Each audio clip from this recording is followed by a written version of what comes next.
अस्सलाम वालेकुम। आज हम पढ़ने वाले हैं भाईजान नेक के मसल्स का अगला पार्ट। मतलब कि पहले हमने जनरल पढ़ा था कि नेक में कौन कौन से मसल्स आते हैं। मसल ऑफ द नेक पढ़े थे हमने, उसमें बेसिक्स कुछ पढ़ी थी उसकी। अब हम बात करेंगे भाई एंटीरियर रीजन में, जो हमने कहा था कि सुपरफिशियल में हमारे पास मसल आते हैं जी प्लेटिज्मा एंड स्टर्नोक्लीडोमास्टाइड। उसके बाद सुप्राहायोइड में है, इंफ्राहायोइड में है।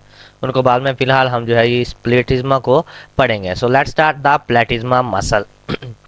Biplatisma muscle is a broad, thin sheet-like muscle that lies superficially at the anterolateral aspect of the neck bilaterally।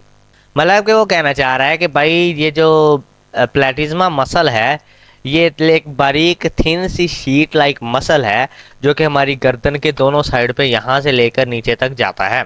मतलब सॉरी, यहाँ से लेकर यहाँ तक आता है। ये जो मसल हमें नजर आ रहा है स्किन के बिल्कुल नीचे, ये मसल है हमारा जो कि है प्लेटिज्मा मसल। ये कहाँ से ओरिजिनेट होता है भाई? यहाँ पे ये शो हो रहा है ओरिजिनेट इसकी कहाँ से होती है जी। It originate in the upper thoracic and shoulder region. Upper thoracic, ठीक है, थोरैक्स का हमारा हो गया ऊपर वाला हिस्सा, एंड शोल्डर रीजन, शोल्डर का ये रीजन हो गया। फ्रॉम फेशिया, फेशिया से निकलता है, स्किन से निकलता है, that covers the pectoralis major and deltoid muscle, जो कि डेल्टॉइड मसल्स को और पेक्टोरालिस मेजर को कवर करता हुआ है फेशिया। अब इसकी इंसर्शन की बात करें तो भाई इसके fibre travel superomedially over the anterolateral aspect of the neck, जाते हैं भाई यहाँ से फाइबर इसके जाते हैं ऊपर की तरफ, सुपीरोमेडियली मीडियल की तरफ जाते हैं और सुपीरियर ऊपर की तरफ जाते हैं। ओवर द एंटीरोलेटरल एस्पेक्ट मतलब कि एंटीरोलेटरल मतलब कि थोड़ा सा साइड से होके जाते हैं, बिल्कुल सामने से भी नहीं जाते और बिल्कुल साइड से भी नहीं जाते। To insert on the mandible, mandible हमारी ये जो नीचे वाली बोन है जबड़े की, मैंडिबल इसको कहते हैं, and the skin and the subcutaneous tissue of the lower face. यहाँ पे जाके हमारे पास ये पिक्चर मिलती है। ये हमें इमेज में नज़र आ रहा होगा, ये आप देख सकते हैं, ये जो रेड कलर में ऑरेंज से कलर में नज़र आ रहा है, दिस इज़ द प्लेटिज्मा मसल, जो कि हमारे तकरीबन कोई यहाँ से शुरू हो रहा है, ऊपर जाते जाते हमारे यहाँ कोई मुंह के करीब तक पहुँच रहा है। So hope this is clear. Nerve supply की बात करें तो भाईजान इस मसल को नर्व सप्लाई करती है cervical branch of facial nerve CNV7, मतलब कि क्रैनियल नर्व 7 जो है वो इसको सप्लाई देती है। अब नर्व सप्लाई और ब्लड सप्लाई कहाँ से जाती है भाई? Submental branch of the facial artery, facial arteries आ रही हैं हमारे पास, तो उसमें से उसकी एक सबमेंटल ब्रांच है, and suprascapular branch of the thyrocervical trunk, एक जो है ऊपर से ब्रांच मिल रही है इसको ब्लड सप्लाई, वो मिल रही है भाई submental branch of the facial artery से। दूसरी इसको ब्लड सप्लाई मिल रही है भाई सुप्रास्कैपुलर, स्कैपुला के करीब की कोई ब्रांच है जो कि थायरो सर्वाइकल ट्रंक की है, सो वो भी इसको ब्लड सप्लाई देती है। अब इसके फंक्शंस की बात करें कि भाई इसके फंक्शंस कौन कौन से हैं हमारे पास, तो इसके 4 फंक्शन है। Aids facial expression by lowering the inferior lips, मतलब कि फेशियल एक्सप्रेशंस बनाती है, मतलब कि हमारे लोअर लिप को अगर ये मसल जो है वो खींच के खोल के हमारे एक्सप्रेशन बनाता है, मतलब कि अगर मेरा नीचे वाला होंठ हिल रहा है तो इसमें प्लेटिज्मा मसल का रोल है। डिप्रेसिस मैंडिबल, मैंडिबल को खोलने में मदद देती है ये मैंडिबल, जो हमारी नीचे वाली बोन है तो उसको ओपन करने में मदद देती है भाईजान, लाइक दिस, नीचे हुआ ना, तो ये प्लेटिज्मा मसल ने थोड़ा सा खींचा है इधर से। उसके बाद जो है भाई tenses the skin of the anterior neck, कि गर्दन की स्किन को जो है ये टाइट कर देती है, टेंस कर देती है, ठीक है, एंटीरियर नेक को टाइट कर देती है जब हम गुस्से में होते हैं, वो यहाँ से नाड़ें फूल रही होती हैं, सो वो चीज़ें सारी ये प्लेटिज्मा मसल की वजह से ही होती हैं। Release pressure of the skin on the subjacent veins, एक और बात है कि स्किन के नीचे वेन्स होती हैं, जब हम गुस्से में होते हैं तो यहाँ ये मसल जो है वो बहुत ज़्यादा वर्क करता है कि यहाँ से जब वो फूलती हैं ना चीज़ें, बहुत ज़्यादा हम गुस्से में होते हैं तो जो इसके नीचे से गुजरने वाली नर्व्स कोई वेन्स हैं तो उनको ये कवर करता है, मतलब उन पर प्रेशर कम पड़ने देता है, तो जिससे हमारी ब्लड सप्लाई को मसला नहीं बनता। अब क्लिनिकल रेलिवेंसेस देखें इसके कि भाईजान क्या क्या चीज़ें हैं इसमें। अब इसमें इंग्लिश में तो बहुत सारा लिखा है, मैं आपको उर्दू में कुछ चीज़ें क्लियर करता हूँ कि प्लेटिज्मा जो है वो दूसरे मसल के मुकाबले में स्किन के बिल्कुल नीचे होता है भाई, बिल्कुल, क्योंकि ज़्यादा डीपली नहीं होता। बहुत सारे मसल हैं जो कि बिल्कुल ज़्यादा गहराई में है, ऐसे बारीक बारीक मसल, लेकिन ये जो प्लेटिज्मा मसल है ये बिल्कुल स्किन के साथ ही है, बिल्कुल नीचे।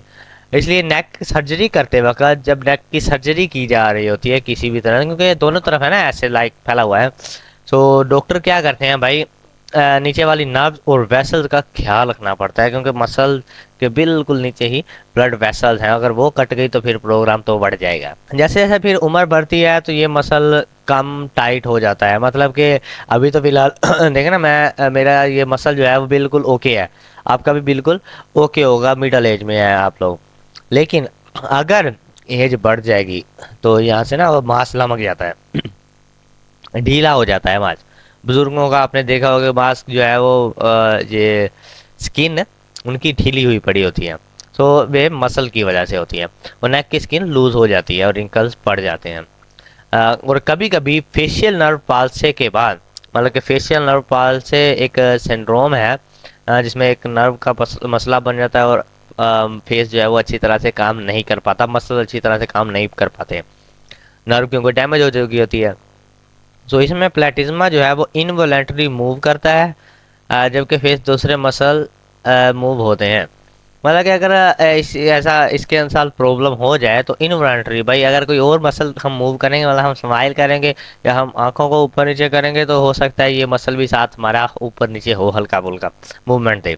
इसे प्लेटिज्मा साइनकेंसिस कहते हैं। साइनकेंसिस एक डिजीज है प्लेटिज्मा की, प्लेटिज्मा साइनकेंसिस कहते हैं। और ये नेक और लोअर फेस में एसिमेट्री, अनइवन मूवमेंट क्रिएट करता है। मतलब कि एसिमेट्री अनइवन का मतलब है कि भाई अगर हम एक चीज़ करना चाह रहे हैं तो फेशियल की जो मूवमेंट है, फेशियल एक्सप्रेशन की, वो एक जैसी नहीं होती। मतलब कि लाइक दिस, लाइक अगर हम हंसेंगे तो लाइक ऐसे चीज़ होगा, अगर मुंह खोलेंगे एक तरफ से ज़्यादा खुल जाएगा, एक तरफ से कम खुलेगा, ऐसी बहुत सारी चीज़ें हो सकती हैं। अब इसकी असेसमेंट्स पे आते हैं जी। Platysma can be activated by asking the patient to forcefully depress and draw the lower lip laterally, whistling, maintaining the mandible in a position of slight depression। मतलब कि वो कहना चाहता है कि पेशेंट को कहा जाता है कि वो अपनी लोअर लिप को नीचे और साइड में खींचे, ठीक है, लोअर लिप का नीचे और साइड में खींचे, ठीक है, और जा को थोड़ा ओपन रखे। वही बात जो मैंने पहले कही है, तो इसकी असेसमेंट की जाती है। अगर ये प्लेटिज्मा का प्रॉब्लम हो तो ये मसल्स लोअर लिप जो है वो अच्छी तरह से काम नहीं करेगा। अब इसके ट्रीटमेंट्स की बात करें तो भाई इसके ट्रीटमेंट कैसे कर सकते हैं अगर इसमें कोई ना कोई प्रॉब्लम आ जाए, तो इसमें कौन कौन सी चीज़ें आती हैं भाई। Trigger points in the प्लेटिज्मा can result from और aggravative by acute or chronic overuse of this muscle। कि भाईजान प्लेटिज्मा मसल में ट्रिगर पॉइंट्स होते हैं, ठीक है जी। ये तब बनते हैं, मतलब कि पेन के पॉइंट बन जाते हैं तब बनते हैं जब मसल का ज़्यादा इस्तेमाल किया जाए, बहुत ज़्यादा इसको यूज़ किया जाए, ओवर यूज़। जैसे बार बार डिस्कस, गुस्सा या हॉरर वाली एक्सप्रेशन, टेंशन में रहना, डिप्रेशन में रहना, जो कि आजकल नौजवान जो है वो बहुत ही ज़्यादा कर रहे हैं कि भाई हाय अभी यार, मतलब कि 20-25 साल के हुए और तुम्हें अभी बस तुम्हारी बंद हो गई है। थोड़ा बहुत देखो अपने आप को, सोचो कि यार इतने में क्या होगा, कुछ नहीं, क्योंकि 10-20 साल कम से कम और लगाओ, अपनी जान मार दो, फिर कुछ ना कुछ बनेगा। सो भाईजान आखिरी बात करते हुए एक बार फिर से हल्का फुल्का इसको रिपीट करते हैं कि भाई प्लेटिज्मा जो है वो एक पतला और छोटा मसल है जो कि नेक के सामने होता है और साइड्स में होता है, स्किन के बिल्कुल नीचे होता है। ये क्या करता है भाई, पेक्टोरलिस मेजर डेल्टाइड मसल्स के कवर करता हुआ आता है और मैंडिबल, हमारे मैंडिबल, जाबोन और लोअर फेस की स्किन के साथ जाके मिलता है। इसे फेशियल नर्व जो है वो उसकी क्रैनियल नर्व की जो है वो किस्म है, वो 7वीं क्रैनियल नर्व, वो इसको ब्लड सप्लाई देती है, उसकी सर्वाइकल ब्रांच और इसको करती है। और इसकी ब्लड सप्लाई जो है वो मेनली सबमेंटल, ऊपर ले, ठीक है, सबमेंटल ब्रांच और सबमेंटल आर्टरी करती है और सुपरास्कैपुलर आर्टरी से होती है इसकी वो ब्लड सप्लाई। यह मसल भाई चेहरे के एक्सप्रेशंस में हेल्प करता है, मतलब कि लोअर जो लिप के एक्सप्रेशंस हैं बनने वाले, उनको सैडनेस या फेयर काला सीन बनता है। और ये मसल जो है वो मैंडिबल को थोड़ा डिप्रेस करता है और नेक की स्किन को टेंस कर देता है, टाइट कर देता है। अब एजिंग के साथ साथ एक और चीज़ कि ये मसल लूज़ हो जाता है, जैसे रिंकल्स पड़ जाती हैं भाई, झुर्रियाँ पड़ जाती हैं नेक में। और कभी कभी फेशियल नर्व पाल्से के बाद ये मसल जो है वो इनवॉलेंटरी मूवमेंट करने लग जाता है। ये एक सिंड्रोम है, इसके बाद जो ये मसल थोड़ा सा रॉन्ग वे में मूव करता है, मतलब जिस हमारे कंट्रोल में नहीं रहता। इसमें ट्रिगर पॉइंट्स बन सकते हैं जी, बनते हैं जब मसल बहुत ज़्यादा यूज़ हो जाए। जैसे बार बार बहुत ज़्यादा डिप्रेशन में रहना, टेंशन में रहना, तो इससे जाँ के आसपास पेन हो सकता है, दर्द हो सकता है आपके यहाँ पे कहीं पे। सो जिसको बहुत सारे लोग गलत चीज़ें भी समझते हैं। ये था भाई छोटी सी चीज़ें प्लेटिज्मा मसल के बारे में। सो इंशाल्लाह आपको कुछ ना कुछ पल्ले पड़ गया होगा, क्योंकि एग्जैक्ट पल्ले तो नहीं पड़ता, क्योंकि मैंने खुद अभी ये ही सारा कुछ यहीं से पढ़ा है। मैं खुद स्टूडेंट हूँ, मेरे कुछ ना कुछ पल्ले पड़ा है। इंशाल्लाह जो है वो कुछ ना कुछ आपके भी पल्ले पड़ा होगा। अगर नहीं पड़ा, कुछ चीज़ें नहीं समझ आई, कुछ चीज़ें पूछना चाहते हो, कुछ चीज़ बताना चाहते हो, तो कमेंट सेक्शन हाजिर है, उसमें आप लोग कमेंट्स कर सके बता सकते हो हमें। ओके, और अब चैनल को कर दो सब्सक्राइब। बाकी जो है वो चीज़ें इंशाल्लाह चलती रहेंगी साथ साथ। अपना ख्याल रखिएगा। अल्लाह हाफिज़।